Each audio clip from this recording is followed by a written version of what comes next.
Mute, right?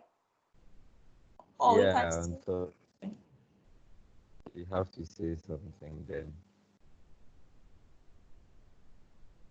Okay, Marcy, have you started? Mm-hmm. All right. So, good evening, everyone. I'm going to take this opportunity for us to get to know a little about inflation as we've been hearing it, especially finance people and economists telling our ears on radio, TV, inflation, and all that. Basically, what we are going to do today is to understand the concept itself, know some classifications of inflation, and then also look at the two broad ways that we look at inflation. You may also refer to them as two major or main causes of inflation in an economy. And probably if we still have more time, we'll look at each of them and some of the things done in the economy which cause inflation to come about through those two broad ways that we'll categorize. So first of all, what comes to mind when we talk about inflation? In economics, we look at inflation as um, persistent and appreciable increase in the general price levels, I mean, general price levels of goods and services and the factors of production in the economy over time. Why do we say persistent? The price increase should be such that it does not increase today and stop. It should be increasing almost every time. And the increase in the prices that we are talking about here should be appreciable, something that can be felt at least. And then the increase in the prices should not be maybe just one commodity, but the general goods and services, be it uh, or whatever, and even the services rendered by people within the economy. If the prices of these ones generally rise appreciably and persistently over time within an economy, then we say that inflation is taking place. So normally we see that when economists are talking about inflation, they will be talking about the rate, which simply refers to the speed at which you are experiencing inflation. So if they say inflation rate is, let's say, 10%, it means that the rate at which inflation is being experienced or the speed with which things are increasing in price in the economy. If you consider them to be 100, then it's only 10 that you have as inflation now, meaning that a 10% inflation rate means the prices appreciable and persistent increases are higher than one that is around, let's say, 7%. That's around 7%. So economists usually work to bring inflation figures down, which means that it would take the lower the inflation figure, the longer it takes for these appreciable and persistent increase in the general price levels to be seen or to be felt. So that is just about that. Based on this, we can say that inflation can be described as a hyperinflation or a galloping. Some books will say runaway inflation, where the rate at which the appreciable and persistent increases in the general price level is very alarming, very, very alarming. It's like the figures, the percentage is very huge compared to the ones that we'll be describing later on. Then you can also talk about what you call as creeping inflation. That one, usually the inflation rate is between 1 to 4%. You see that if, for instance, it takes you want to buy something in the market, if you're saying that the price is increasing appreciably, then it is very slow compared to the galloping one. For the galloping one, don't be surprised. You can go and buy Milo, let's say 10 cities today. The following day, you go and it's 10 cities, 50 pesos, or sometimes even 12 cities or 13 cities.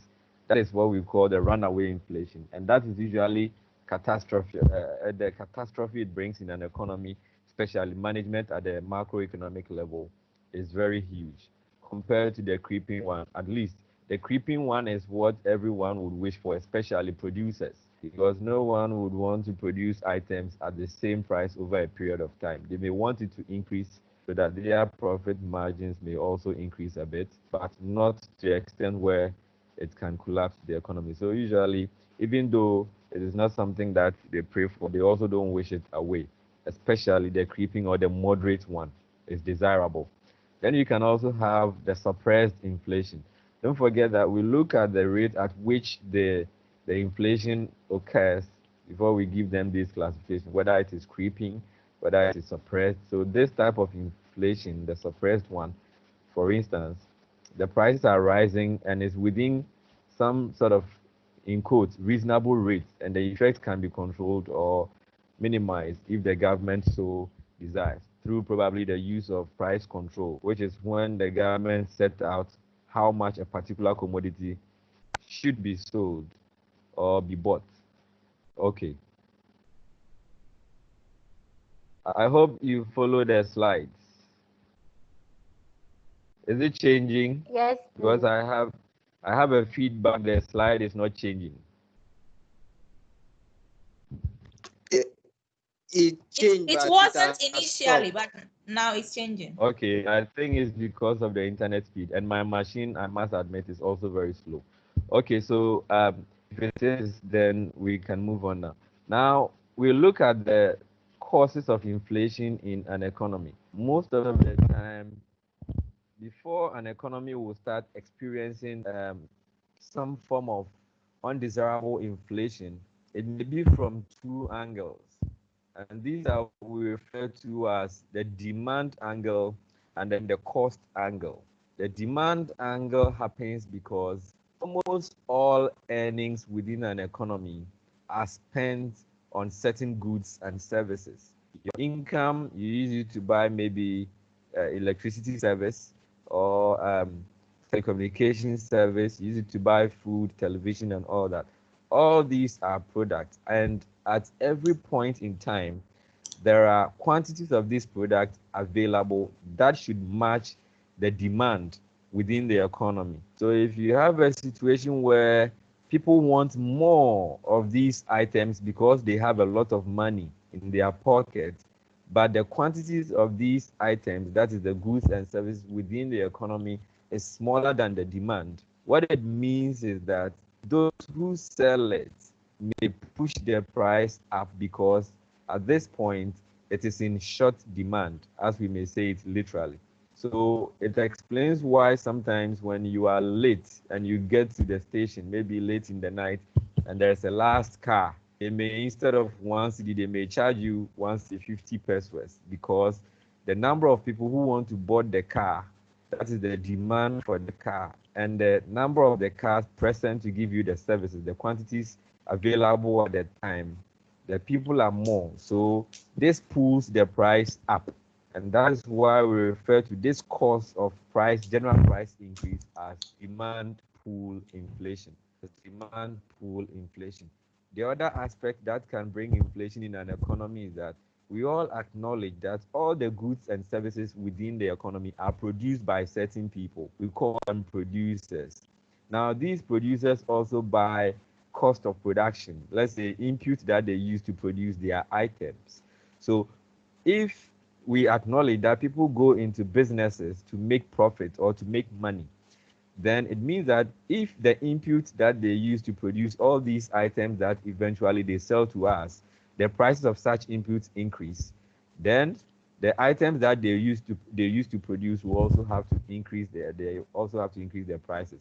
So at the end of the day, you see that the prices of the items in the economy have gone up, not because probably a lot of people are buying them and they are in limited quantity, but because how much the producer has to spend before they are able to produce them has gone up, and therefore they have to push it to the final consumer, including the profit margins that they want to make.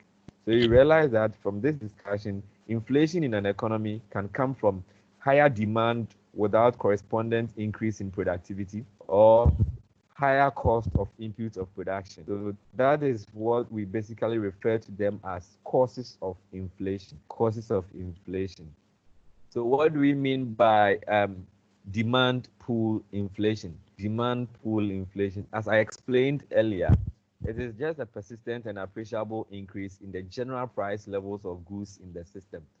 the goods and services in an economy, because the aggregate demand of those goods in the economy has exceeded the aggregate supply of such commodities within the economy. And so price of those items keep rising until maybe there's a situation where the government shores up production or tries to import. If we are talking about ways to deal with inflation, we would have delved much into that. Okay, so that is basically what we refer to as demand pull inflation. Now, one would ask, so what actually causes this demand pull inflation? We know that, okay, inflation can be brought about by excessive demand over aggregate supply, but what causes the excessive demand, which eventually brings us the excess in demand that causes the inflation? So we'll look into it. Any activity within the economy that will put more money in the economy or in the pockets of people causes demand pull inflation. For instance, when government increases its money supply to finance maybe its deficit budget through printing more currencies, if this activity of the government is not backed by increase in productivity, the ultimate result is that it is going to cause demand to be more than the available goods and services, which will now bring about the prices of these goods and services going up, which we refer to as inflation. Again, when there's low productivity of goods and services, then it means that if initially people were demanding 100 units of goods and services, but due to one or two reasons, productivity is now 80, but demand for the commodity remains constant, it means there's going to be some shortfall of, let's say, 200 units. And that will mean that the situation has become such that demand is exceeding supply now. And so it is also going to lead to increase in the prices of these goods and services, which we refer to as inflation. Again, an increase in the minimum wage unmatched by high productivity, it brings us back to the point where a lot of people have monies in their pocket because their minimum wage or salaries have been increased. However, the goods and services that these people are going to use their monies to buy is still in limited supply. So it creates the same scenario for us: excessive demand over supply. Higher population growth in a country can also bring about a situation where there is more pressure on goods and services produced, which will also create inflation. So let's end here because of time constraints. Next time we'll look at how to solve demand pull inflation and also delve into what causes cost push inflation and how to deal with it.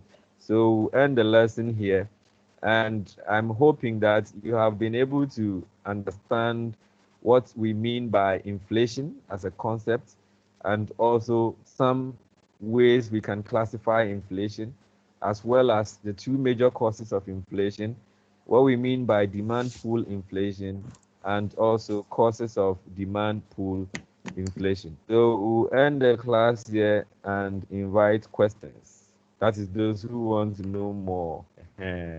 Okay, Marcy, so I'm done. One question. One question. Okay. You did very well, though.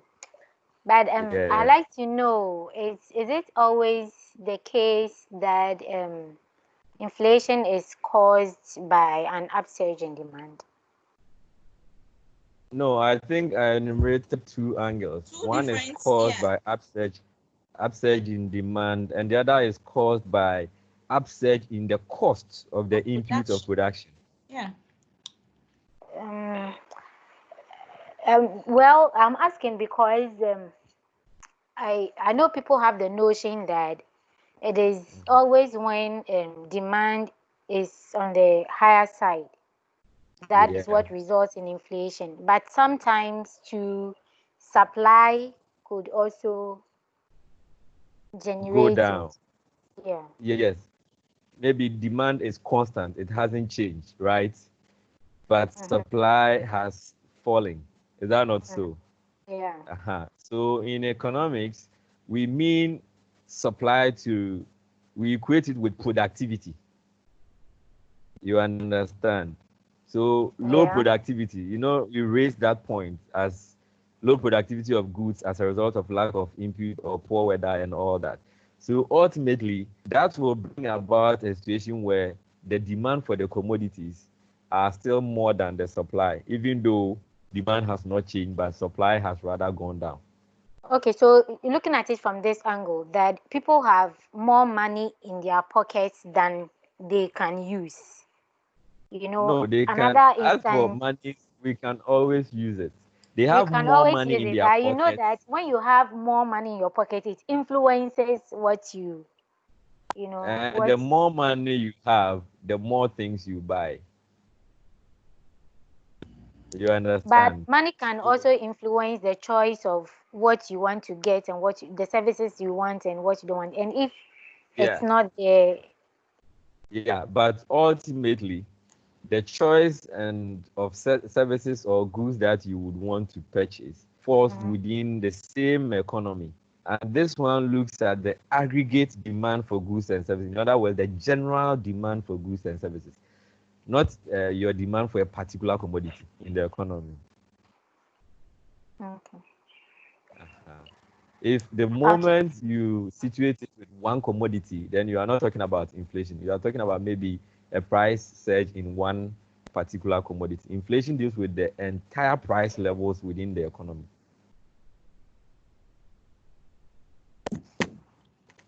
Okay, you have another question. Not really, but probably on another platform. Okay, fine. Yeah, thank you, though. All right. So if there are no more questions, then I think I can end the class here. Probably Blessing is ready to deliver now. Okay, All right. Thank you everyone for your support. you're welcome. Okay.